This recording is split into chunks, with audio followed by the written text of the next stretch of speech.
गणललिता श्रीविशाखान्विताश्च अज्ञानतिम्रन्धस्य ज्ञानञ्जनशलाकया चक्षुरुन्मिलितं येन तस्मै श्रीगुरुवे नमः।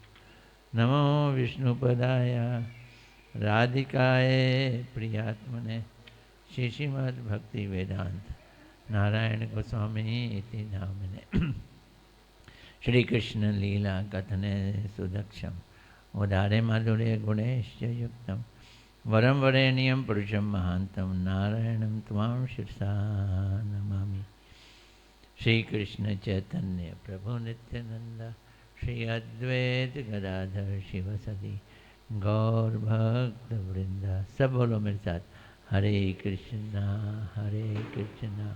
कृष्णा कृष्णा हरे हरे, हरे राम राम राम हरे हरे, हरे कृष्णा कृष्णा कृष्णा हरे हरे, हरे राम राम राम हरे हरे। एक बार फिर, हरे कृष्णा कृष्णा कृष्णा हरे हरे, हरे राम राम राम हरे हरे। मैं सबसे पहले अपने परम आराध्यतम गुरुदेव नित्य लीला प्रविष्णु विष्णुपाद अष्टोत्तर श्रीमद् भक्ति वेदांत नारायण गोस्वामी महाराज जी के चरणों में अनंत कोटि दंडवत अर्पित करता हूँ। तत्पश्चात समस्त गुरु परंपरा के चरणों में मेरा हृदय से दंडवत प्रणाम। उपस्थित वैष्णव वैष्णवियों के चरणों में, आप सबके चरणों में मेरा यथायथ दंडवत प्रणाम। आज हम बड़ी इंटरेस्टिंग चीज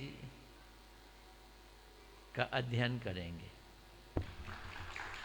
जय हो बलदेव प्रभु की जय। भगवान की माला पहनाए जो, वो कितना कृपालु व्यक्ति है।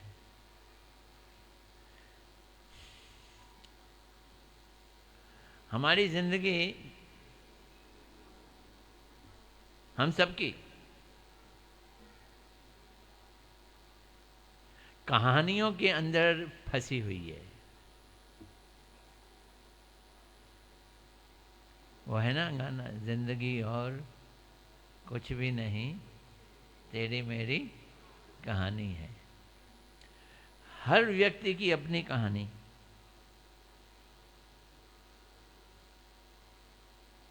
हर पड़ोसी की अपनी कहानी, जितने दोस्त हैं उनकी अपनी कहानी, और सबकी अलग अलग कहानी, किस्से कहानी। और उस पे भी पेट नहीं भरता तो फिर हम मूवी देखने जाते हैं, हर मूवी की एक कहानी। उससे भी पेट नहीं भरता तो सीरियल देखने चले जाते हैं टीवी में, और हर सीरियल की अपनी कहानी। और उसमें हम सोचते हैं अब इसका क्या होगा, और उसका डिसाइड डायरेक्टर करता है घर बैठे हुए, लेकिन कहानी के अंदर हम फंसे होते हैं। कहानी कहानी नॉवल पढ़ते हैं, उसकी कहानी। और इन सब कहानियों को सुन के देख के फिर दिमाग में हम अपनी कहानी बनाने लग जाते हैं, मेंटल कहानी। इस सब के होते हुए फिर हमें कहा जाता है कि ये कृष्ण की कहानी सुनो, जिसे कृष्ण कथा कहते हैं? तो ये डिफरेंस क्या है? संसार की इतनी सारी कहानियां जिसमें हम लोग उलझे हुए हैं, और कृष्ण की कहानी में अंतर क्या है? What is the difference? आज इसको समझने की कोशिश करेंगे।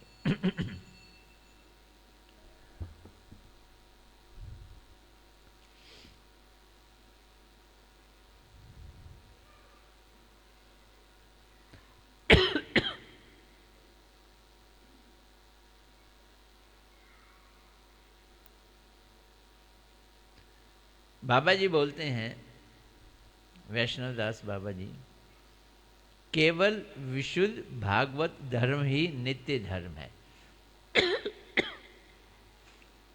गौर हरे श्री श्री राधा रमण बिहारी जी की जय।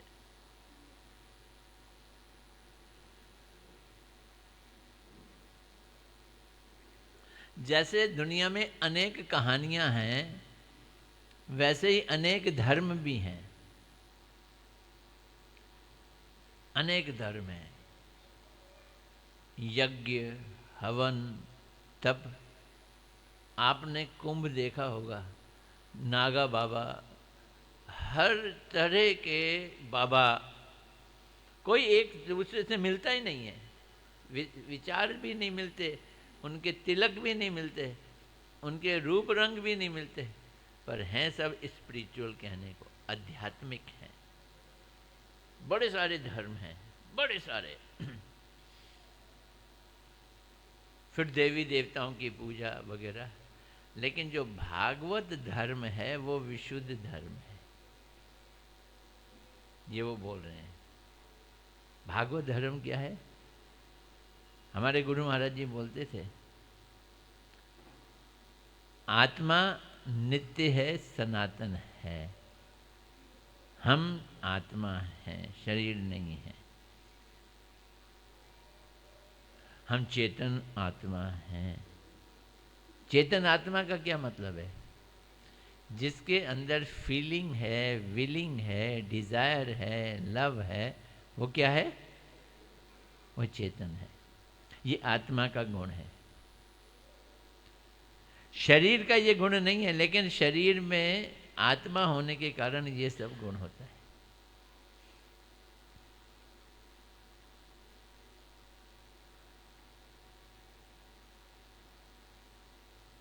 संसार में ऐसा नहीं है।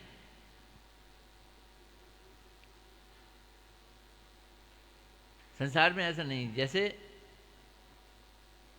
पंखा घूमता नहीं है, खड़ा रहता है, लेकिन उसमें बिजली डाल दी जाए तो वो घूमने लगता है। इसका मतलब नहीं है कि बिजली घूम रही है। घूम कौन रहा है? पंखा घूम रहा है। लेकिन हमारे अंदर दूसरी चीज है, हमारी आत्मा चेतन है, वही चेतन आत्मा शरीर में रिफ्लेक्ट होती है। सेम चेतन आत्मा रिफ्लेक्ट, आत्मा की फीलिंग, आत्मा की विलिंग, आत्मा की डिजायर, आत्मा की लव, प्रेम करने का गुण इस शरीर से निकल के आता है, तो वो शुद्ध नहीं होता। जैसे एक तौलिया पानी में गिर जाए, उसको निचोड़ो तो साफ पानी निकलेगा, क्योंकि पानी में गिर गया है। और कीचड़ में गिर जाए तो बेचारा, तौलिया कीचड़ में गिर जाए तो क्या निचोड़ोगे? कीचड़ ही तो निचोड़ोगे। तो ऐसे ही बिचारी आत्मा कीचड़ में गिर गई, शरीर के, मन की, बुद्धि के कीचड़ में गिर गई। अब वो जो सोच रही है, डायरेक्ट नहीं सोच रही, शरीर के द्वारा सोच रही है, मन के द्वारा सोच रही है, बुद्धि के द्वारा सोच रही है। इसलिए इसकी सोच में, इसकी चाहत में, इसकी डिजायर में शरीर का कीचड़ आ गया है। वो क्या कीचड़ है? वो कीचड़ क्या है? मुझे लॉलीपॉप अच्छे लगते हैं, ये कीचड़ है। लॉलीपॉप समझते हैं? जो जड़ वस्तु है, हमको वो अच्छी लगने लग जाती है। संसार में घड़ी अच्छी लगती है, जूता अच्छा लगता है। अब घड़ी और जूता, इसमें ना तो जान है, ना चेतना है, ना सोच है, ना विचार है, लेकिन हमें अच्छा लगता है। अब हमें क्यों अच्छा लगता है? क्योंकि हम आत्मा के थ्रू नहीं सोच रहे हैं। किसके थ्रू सोच रहे हैं? शरीर के थ्रू सोच रहे हैं। तो जब आत्मा के थ्रू डायरेक्ट सोचा जाता है, वो भगवान का सोचा जाता है। तो प्रेम का रियल एस्पेक्ट आत्मा में है, शरीर में नहीं है। शरीर से हम प्रेम नहीं करते, शरीर से हम क्या करते हैं? सोच के बताओ, क्या करते हैं? हाँ, शरीर से हम प्रेम नहीं करते हैं। शरीर से क्या करते हैं? शरीर से सुख लेने की कोशिश करते हैं, इसलिए प्रेम का ड्रामा करते हैं। उस प्रेम के ड्रामे का नाम है वासना, लस्ट, कामना। तो शरीर से हम क्या करते हैं? कामना करते हैं। कामना।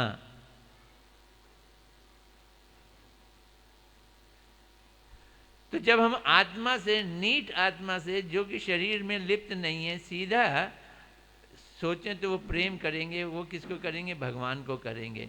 आत्मा के द्वारा भगवान को किया गया प्रेम भागवत धर्म है। क्या है भागवत धर्म? आत्मा के द्वारा भगवान को किया गया प्रेम भागवत धर्म है। यह सुनकर लाहिड़ी महाशय जो प्रश्न पूछ रहे थे, उन्होंने कहा, कृपा कर मुझे शुद्ध वैष्णव धर्म का उपदेश करें।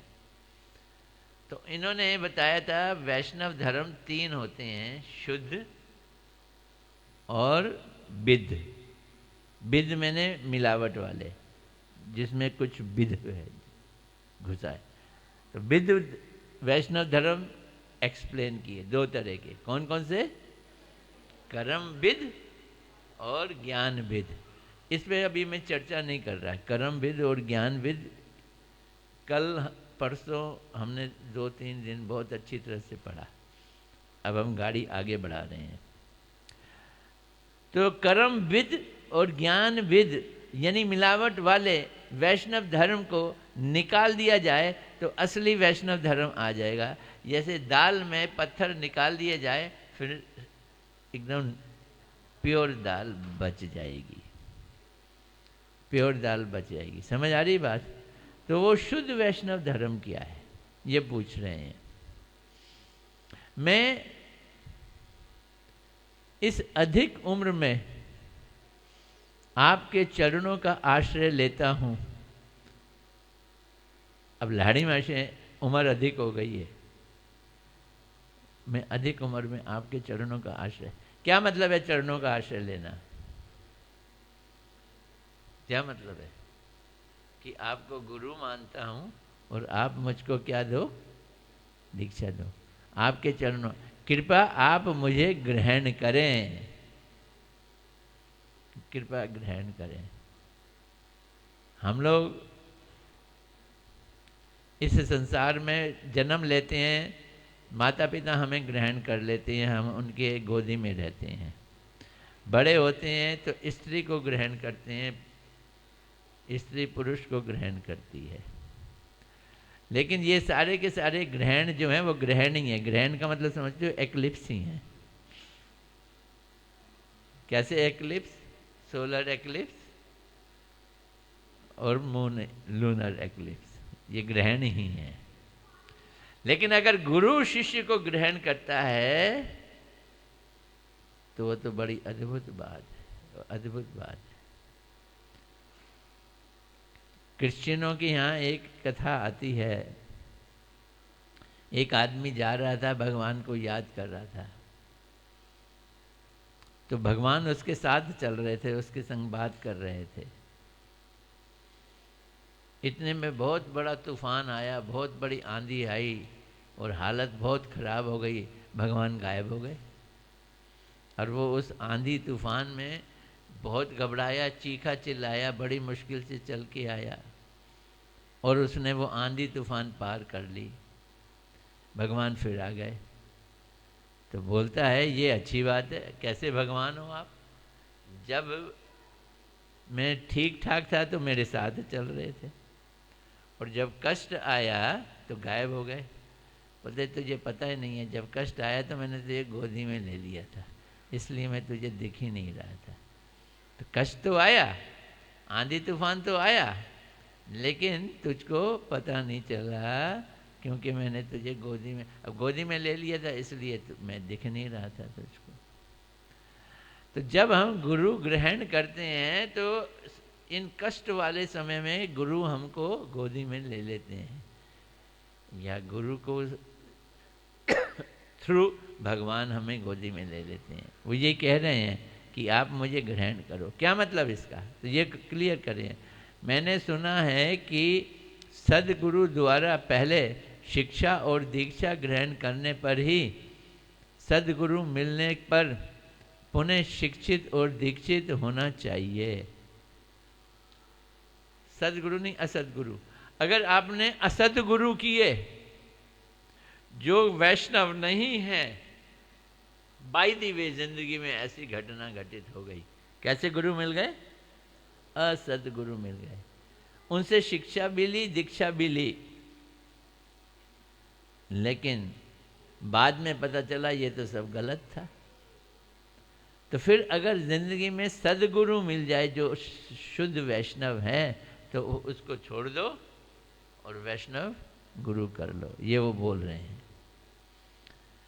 इस समय कृपा करके पहले वैष्णव धर्म की शिक्षा दें और अंत में दीक्षा भी दे दें। अंत में दीक्षा भी दे दें।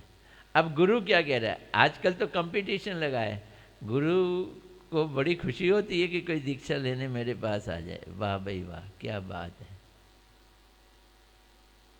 गुरु की इच्छा होती है दीक्षा देने की, मतलब क्या? अधिक से अधिक शिष्य करने की। लेकिन जो असली गुरु होते हैं वो ज़्यादा शिष्य नहीं करना चाहते। तो इन्होंने क्या कहा?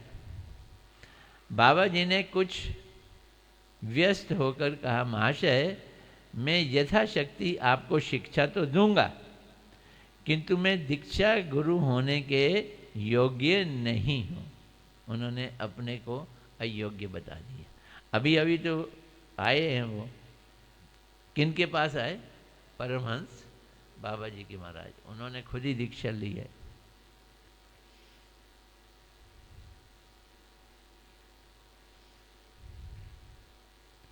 जैसा भी हो, इस समय आप शुद्ध वैष्णव धर्म की शिक्षा ग्रहण करें। तो भाई तैयार हो जाओ। शुद्ध वैष्णव धर्म क्या है?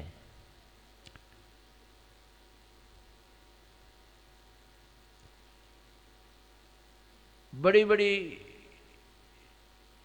तरह तरह की चीजें कही जाती हैं।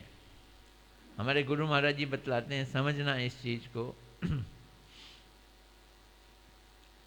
परीक्षित महाराज जी को श्राप मिल गया कि 7 दिन में तुझको सांप डस लेगा और तुम मर जाएगा। 7वें दिन, पहले दिन नहीं, 2 दिन नहीं, 7वें दिन सांप डसेगा और तुम मर जाओगे।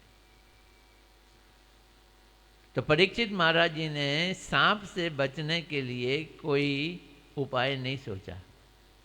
डंडे ढूंढे रख लेते, सबको बुला लेते कि सांप को भगा देना अगर सांप आ जाए तो। ऐसा नहीं किया। वो गंगा जी के किनारे में बैठ गए इस इंतजार में कि कोई आकर मुझको शिक्षा दे। तो पता है क्या हुआ? 80,000 महात्मा लोग वहां आके इकट्ठे हो गए। 1 नहीं, 2 नहीं, 3 नहीं, कितने? 80,000। और सब शुद्ध वैष्णव नहीं थे, सब पहाड़ों से आए थे। कुछ नागा बाबा थे, यहाँ से लेके स्वर्ग से भी कुछ लोग आए थे। स्वर्ग से ऊपर भी महर लोक है, जन लोक है, तप लोक है, सत लोक है, वहाँ से भी आ गए। सन्यासी लोग हैं वहाँ पे रहते हैं, जो पृथ्वी पे नहीं है, वो लोग भी आ गए। अब जब सुखदेव गोस्वामी जी कथा सुना रहे थे, सुनने वाले थे परीक्षित महाराज, दोनों टॉप क्लास के, गुरु भी टॉप क्लास का और शिष्य, शिष्य कौन? परीक्षित भी टॉप क्लास के। तो जब परीक्षित महाराज जी को सुखदेव गोस्वामी जी कृष्ण की लीलाएं सुनाने लगे, तो उन्होंने पहले ही बतलाया कि कृष्ण की बाल लीलाओं को देखकर इंद्र और ब्रह्मा जी कंफ्यूज हो गए। इंद्र ने पानी में डुबोने के लिए ब्रज की कोशिश की, तो भगवान कृष्ण ने बाएं हाथ की उंगली से गिरिराज गोवर्धन को उठा लिया। और ब्रह्मा जी ने कृष्ण के सखाओं को ही चोरी कर लिया, उनके बछड़ों को ही चोरी कर लिया। ब्रह्मा जी और इंद्र भी शक पका गए, वो कौन है, ये लड़का कौन है।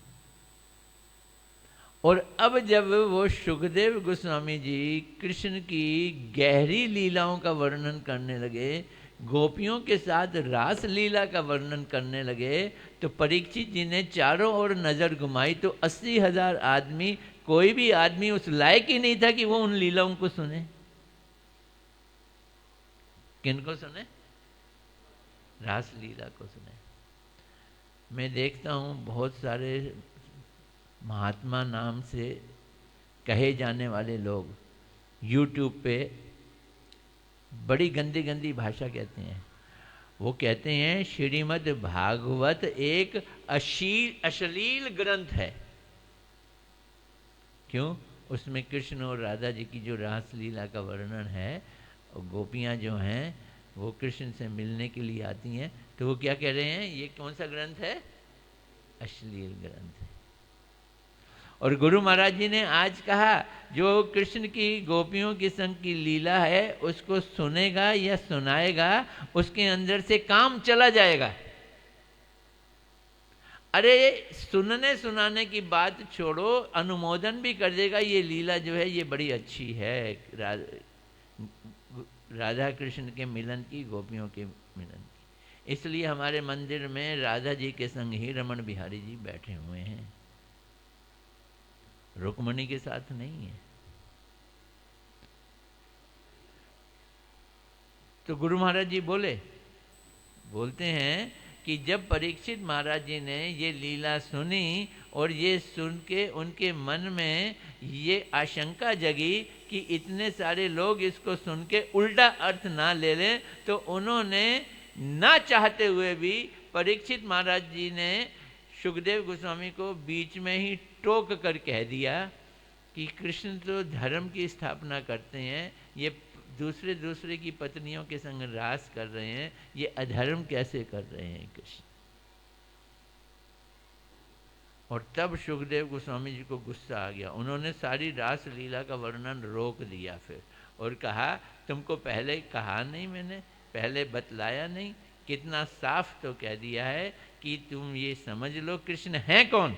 वो एक साधारण आदमी नहीं है जिसके साथ लीला करने से गड़बड़ हो जाएगा।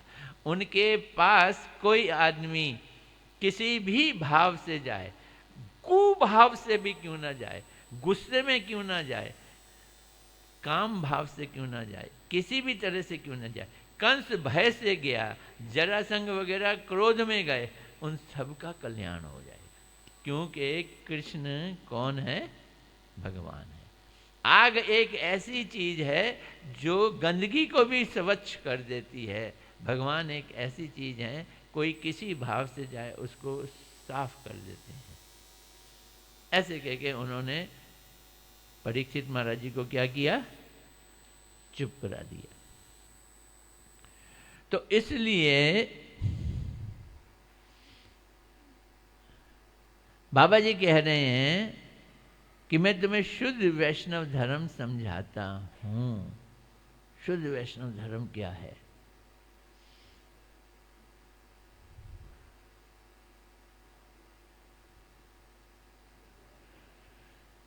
संसार के आदि गुरु श्री चैतन्य महाप्रभु, जानते हैं हम चैतन्य महाप्रभु? एक गौड़िया वैष्णव, गौड़िया मठ ही ऐसे हैं जहाँ पे राधा कृष्ण के साथ खड़े हैं। कौन? बहुत सारे लोग आते हैं, बलराम जी खड़े हैं क्या? सब लोगों को कन्फ्यूजन हो जाता है, राधा कृष्ण के साथ कौन खड़े हैं? बलराम जी नहीं, बलराम जी नहीं खड़े। कौन खड़े हैं? चैतन्य। चैतन्य महाप्रभु को इन्होंने जगत गुरु बतलाया। वैष्णव धर्म में 3 चीजें होती हैं, 3 एस्पेक्ट हैं वैष्णव धर्म के। समझना इस चीज को। क्या क्या है? जैसे स्त्री के बाल होते हैं और वो बालों को चोटी करती है तो कितने फांक बनाए जाते हैं? 3 फांक बनाई जाती है ना, तभी चोटी होगी, वरना चोटी होगी नहीं। 2 से चोटी नहीं होने वाली, 3 फांक से चोटी होती। ऐसे ही वैष्णव धर्म की कितने फांक हैं? 3 फांक हैं। क्या क्या है? संबंध, अभिदय और प्रयोजन। कितने फांक हो गए? संबंध, अभिदय और प्रयोजन। इनको तत्व कह लो। तत्व, संबंध तत्व, तत्व का मतलब है ट्रुथ। संबंध तत्व, अभिदय तत्व, प्रयोजन तत्व। आप बोलो ये क्या बोल रहे हैं, ये तो कहीं से बात समझ नहीं आ रही, पल्ले नहीं पड़ रही। अब मैं बताता हूं, जरा ध्यान से समझना। हम टीवी की ये सीरियल देखते हैं, हम मूवी की पिक्चर देखते हैं, नावल में भी कहानी सुनते हैं, उन सभी कहानी के हीरो से हम आकर्षित तो होते हैं हमें बहुत अच्छा लगता है, ये अमिताभ बच्चन ने कुली की एक्टिंग की, बड़ी अच्छी एक्टिंग की बड़ा अच्छा लगता है। लेकिन क्या हमारा अमिताभ बच्चन के साथ कोई रिलेशन है, कोई संबंध है? नहीं है। तो यही फर्क है संसार की कहानी में और भगवान की कहानी में। भगवान की कहानी वो कहानी है जिसमें जो हीरो है उससे हम सबका संबंध है, और संसार की कहानी में जो हीरो है वो कितना भी श्रेष्ठ, बड़ा और आकर्षक क्यों ना हो, पर हमारा किसी से उसका संबंध नहीं है। हमारी जवानी के समय में राजेश खन्ना नाम का हीरो होता था, उस पर लड़कियां अपनी जान छिड़कती थीं।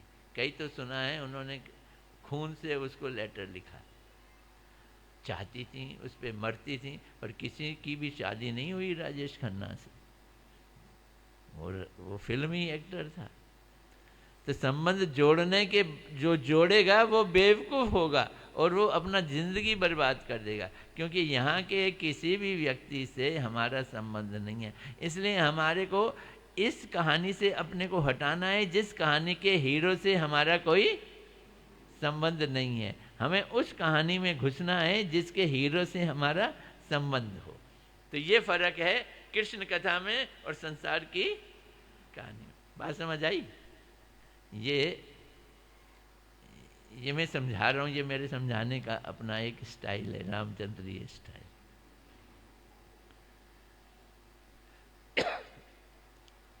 अब जिस चीज से आपका संबंध है, तो सेकंड क्वेश्चन ही ये होगा कि जिससे हमारा संबंध है तो संबंध जुड़ता क्यों नहीं है? तो हमारी जिंदगी का उद्देश्य यही हो जाएगा क्या, कि जिससे हमारा संबंध है वो संबंध जुड़ जाए। कैसे जुड़ेगा? प्रेम से जुड़ेगा। तो उससे जो प्रेम होगा वो हमारी जिंदगी का उद्देश्य हो जाएगा, उसे प्रयोजन कहते हैं। तो संबंध भी होगा और संबंध के बाद दूसरी चीज क्या होगी? प्रयोजन, पर्पस। वो संबंध को प्राप्त करना पर्पस होगा। अब तीसरी चीज है व्हाट इज द मेथड कि हमारे अंदर वो प्रेम पैदा हो जाए उस संबंध वाले से, वो है मेथड। मेथड का नाम है अभिदय। मेथड का नाम अभिदय। समझ आ गई? तीन चीजें, संबंध, अभिदय और प्रयोजन। ये मैंने अपने ढंग से आपको समझाया। अब यहाँ पे वो कैसे समझा रहे हैं उसी चीज को शास्त्रीय ढंग से हम समझने की कोशिश करेंगे।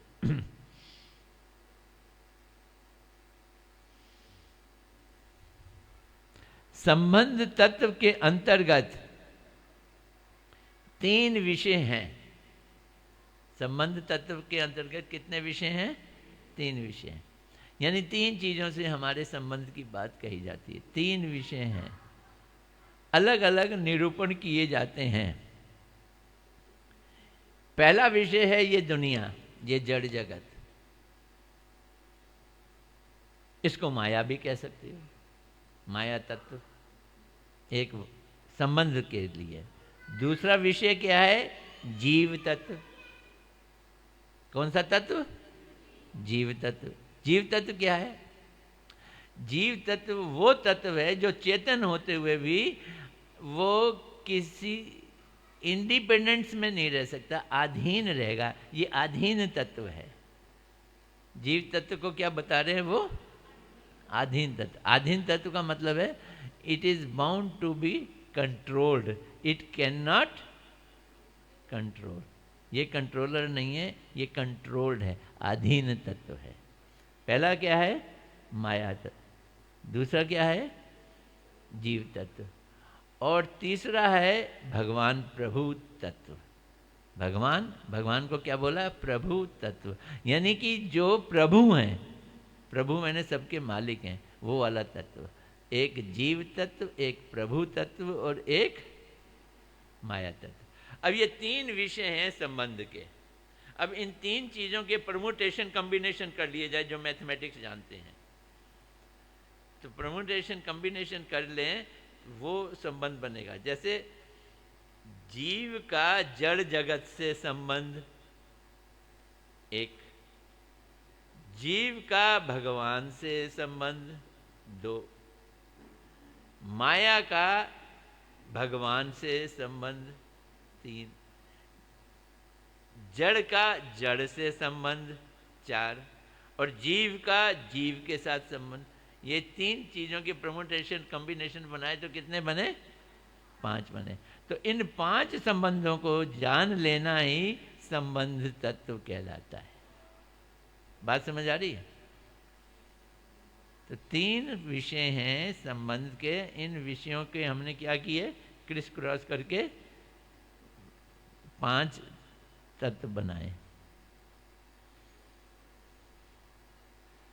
भगवान एक अद्वितीय हैं, मतलब एक ही हैं, उनके जैसा दूसरा कोई नहीं है। भगवान क्या है? अद्वितीय हैं। वे सर्वशक्तिमान है। जो बहुत सारे लोग भगवान को निराकार मानते हैं, वो उनको निर्विशेष मानते हैं, जिनमें कोई विशेषता ही नहीं है, कोई शक्ति नहीं है। लेकिन वैष्णव धर्म के अनुसार भगवान कौन है? भगवान जैसा कोई दूसरा नहीं है और सब शक्ति के मालिक हैं, सर्वशक्तिमान है। एक पक्ष कहता है निराकारवाद, शंकराचार्य के लोग, कि उनका कोई रूप नहीं, कोई गुण नहीं है, कोई उनकी विशेषता नहीं है। और ये कह रहे हैं सर्वगुण संपन्न है, सर्वशक्तिमान है, सर्वशक्तिमान है।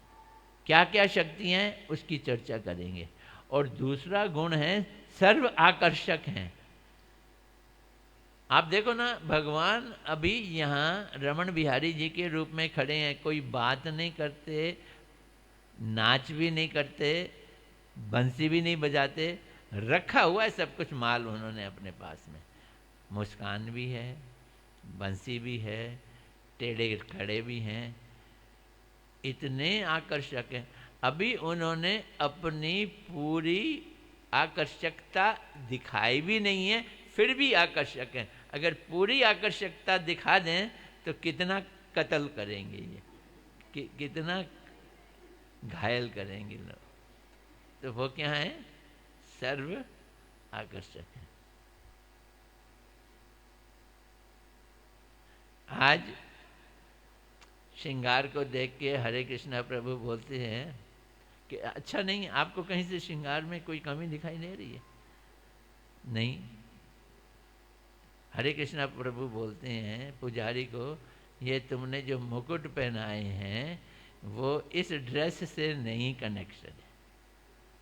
अब देखो, हमें तो पता नहीं चल रहा, मतलब इस ड्रेस से बोलते हैं ये लोग मुकुट अलग रख देते हैं, ड्रेस अलग रख देते हैं, इसलिए वो इनका मुकुट अलग है।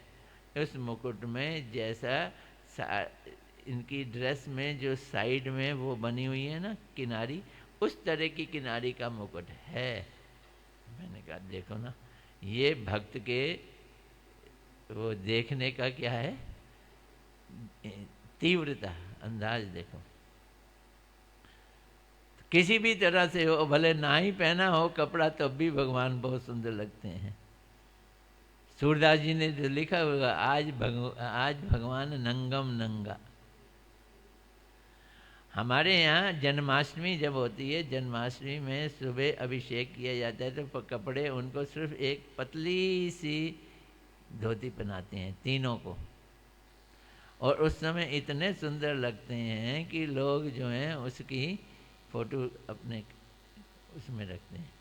कभी राधा रमण जी के यहाँ जाओ वृंदावन में, तो रात को ओलाई के दर्शन होते हैं, तो बस एक छोटा सा लंगोट पहना होता है, पूरा नंगम नंगा उनका रूप होता है।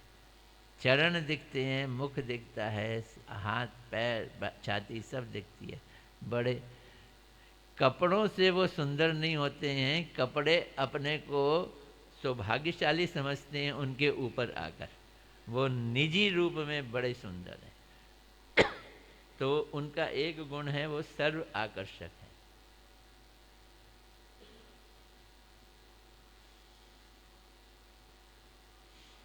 और उनमें क्या गुण है? उनमें सारे ऐश्वर्य हैं। ऐश्वर्य का मतलब है सारी की सारी उनके अंदर गुण है। बैकुंठ में वो चतुर्भुज रूप में है, वो भगवान है, वो जो चाहे कर सकते हैं। एक इच्छा मात्र से असंख्य ब्रह्मांड बना देते हैं और इच्छा मात्र से ब्रह्मांड को खत्म भी कर सकते हैं।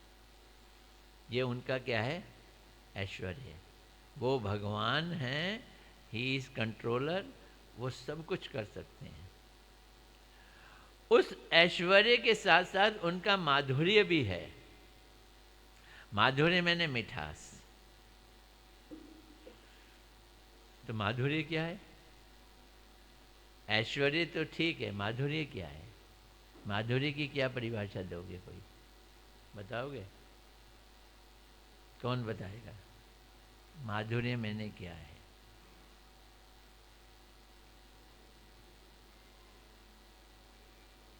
हैं?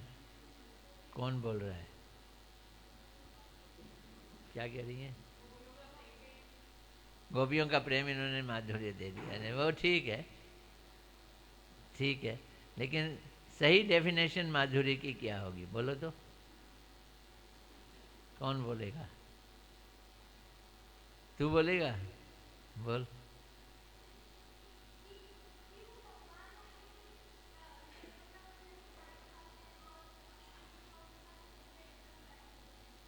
क्या बोल गया? बड़ी अच्छी बात बोल गया ये। क्या कह रहा है?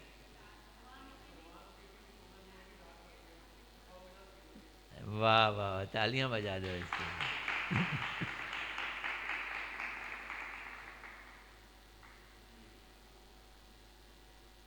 राजन का बेटा है ना?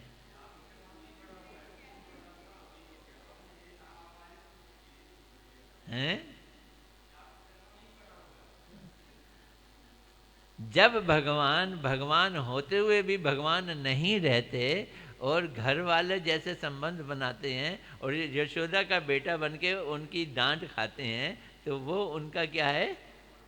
माधुर्य। गोपियों की भी डांट खाते हैं, वो माधुर्य है। सखाओं को अपने कंधे पे चढ़ाते हैं, ये माधुर्य। यानी वो भगवान भगवान नहीं रहते। जब वो ऐश्वर्यशाली हैं, चतुर्भुज वाले हैं, चक्र हाथ में रखा हुआ है, सृष्टि की रचना करते हैं, तो भगवान जो हैं वो ऐश्वर्यशाली हैं। लेकिन ऐश्वर्य होते हुए भी ये काम वो अपना साइड में करते हैं, लेकिन वो नर्वत हो जाते हैं। क्या हो जाते हैं? नर्वस। ह्यूमन लाइक रिलेशनशिप में जब वो बिहेव करते हैं तो उस बिहेवियर का नाम क्या है? माधुर्य। जब वो मनुष्यवत हो जाते हैं तो उनका गुण क्या क्या गुण बताया?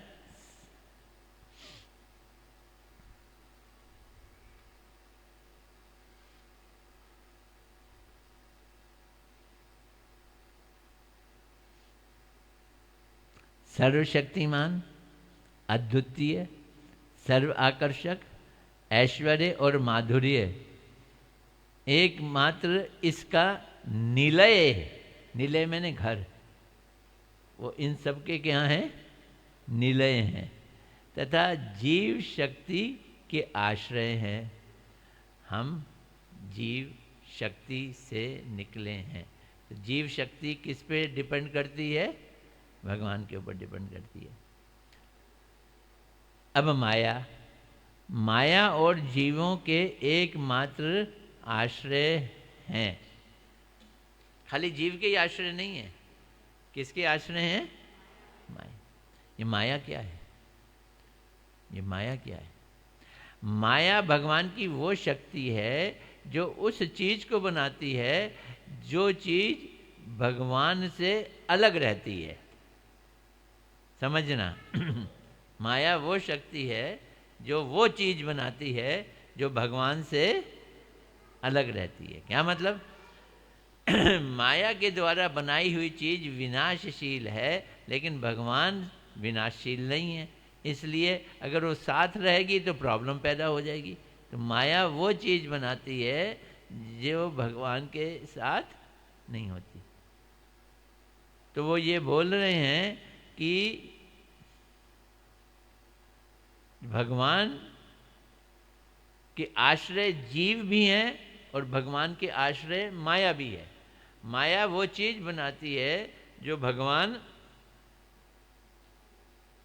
से अलग होती है, लेकिन माया भगवान पे आश्रित है।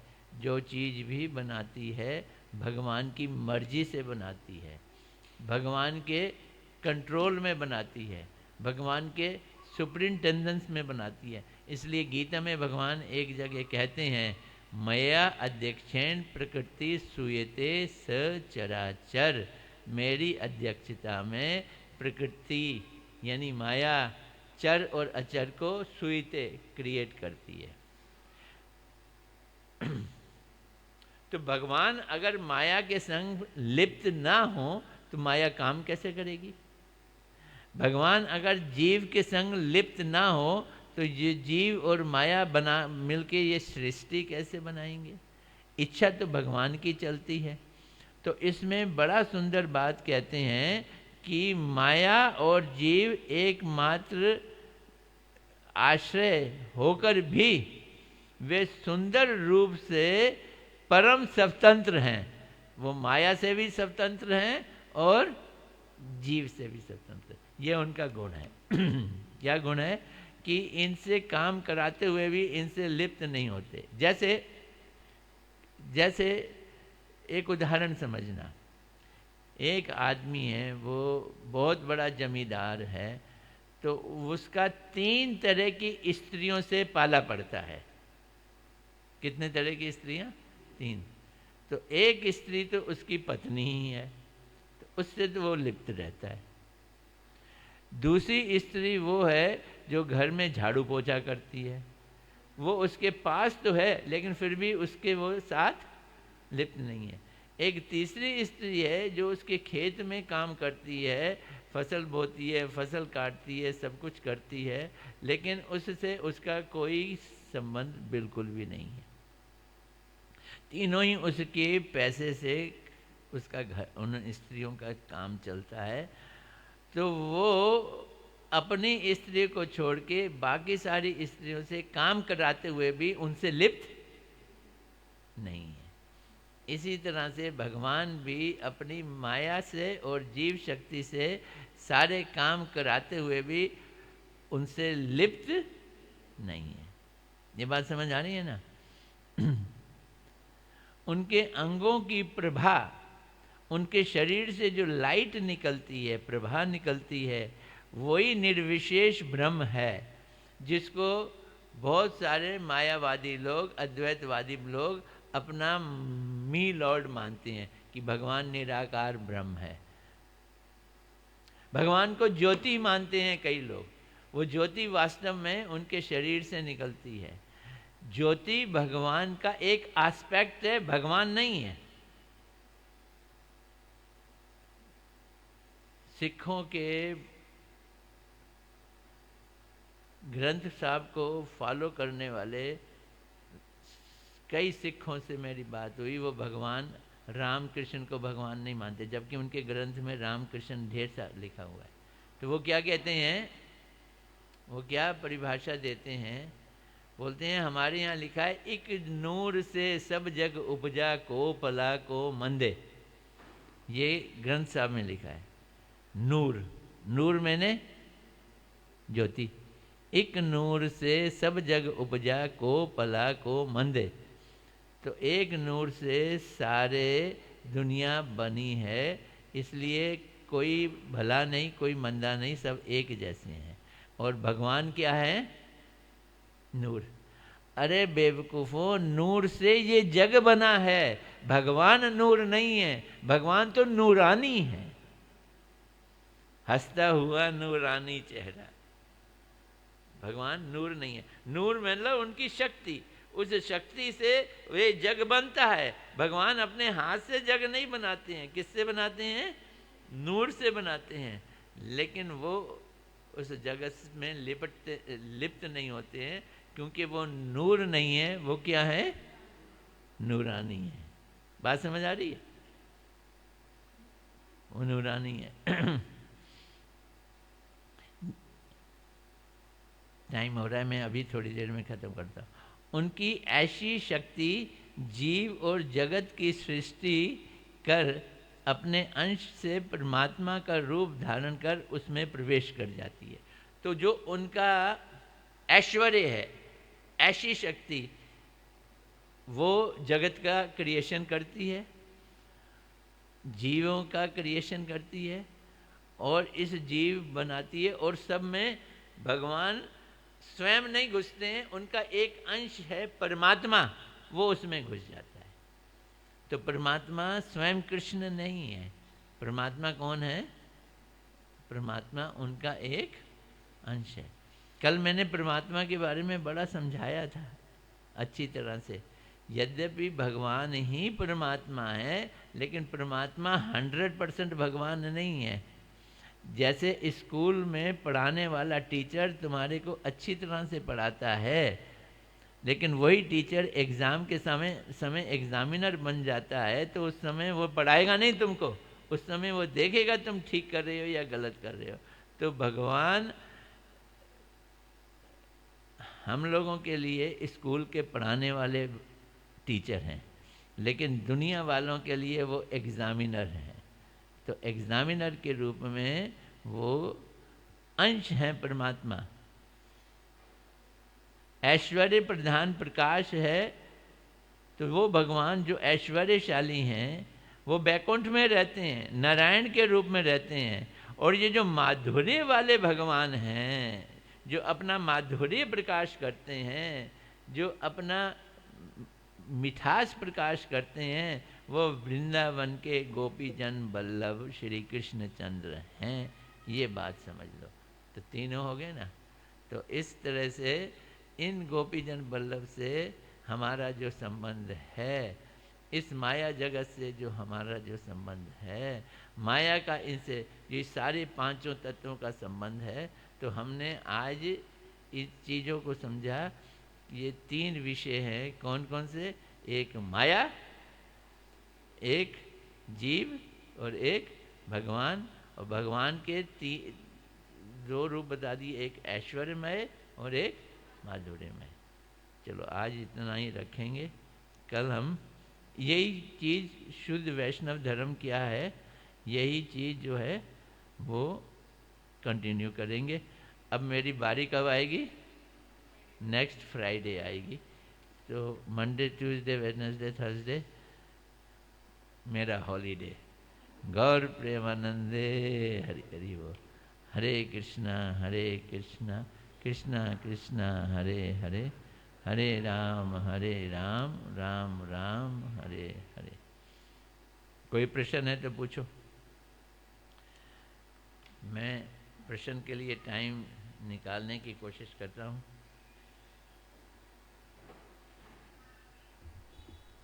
कई लोग कहते हैं आप कथा ऐसी करते हो कि कोई प्रश्न रहता नहीं है, आप जब तक बैठे रहते हो, जब आप चले जाते हो तो फिर प्रश्न पैदा हो जाते हैं।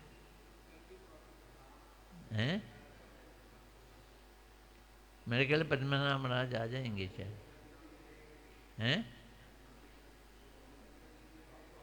नहीं भी करेंगे तो कोई बात नहीं, वो फिर सनातन या कोई उन्होंने उनकी ड्यूटी लगा